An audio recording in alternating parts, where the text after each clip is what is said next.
Hello म कलश Tuladhar iron monk वर्क्सबाट आज तपाईहरुलाई मनसुन सिजनमा राइड गर्नलाई सेफ्टी टिप्सहरु दिन जाँदैछु। आज हामीसँग यहाँ TVS को Apache RTR 164V छ। Apache RTR 164V मा 16.2 bhp भए पनि यसको माइलेज चाहिँ राम्रो छ किनकि यसमा 4 valve टेक्नोलोजी युज भएको छ। मनसुन सिजनमा तपाईले राइड गर्दाखेरि ध्यान दिनुपर्ने कुराहरु भनेको टायर्सहरु सकभर वेट टायर्सहरु युज गर्दाखेरि राम्रो हुन्छ।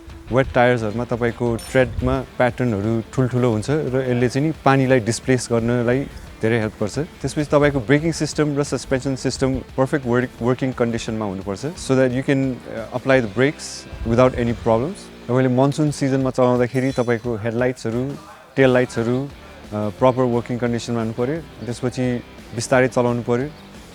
बिस्तारै चलाएर पनि तपाईको लेनमा लगाएको पेन्टहरु जिब्रा क्रसिङको पेन्टहरुमा चाहिँ नि ब्रेक लगाउँदाखेरि तपाई चिप्लिने डर हुन्छ। सो त्यसमा चाहिँ नि अझै केयरफुल भएर चलाउनु पर्यो। त्यसपछि मनसुन सिजनमा चलाउँदाखेरि तपाईको मिरर्सहरु ह्यान्डल बारहरु सबै राम्रो कन्डिसनमा हुनुपर्छ सो दैट तपाईले पानी पर्दाखेरि पनि अगाडि र पछाडी दुवै राम्रोसित देख्न पाउनुहुन्छ।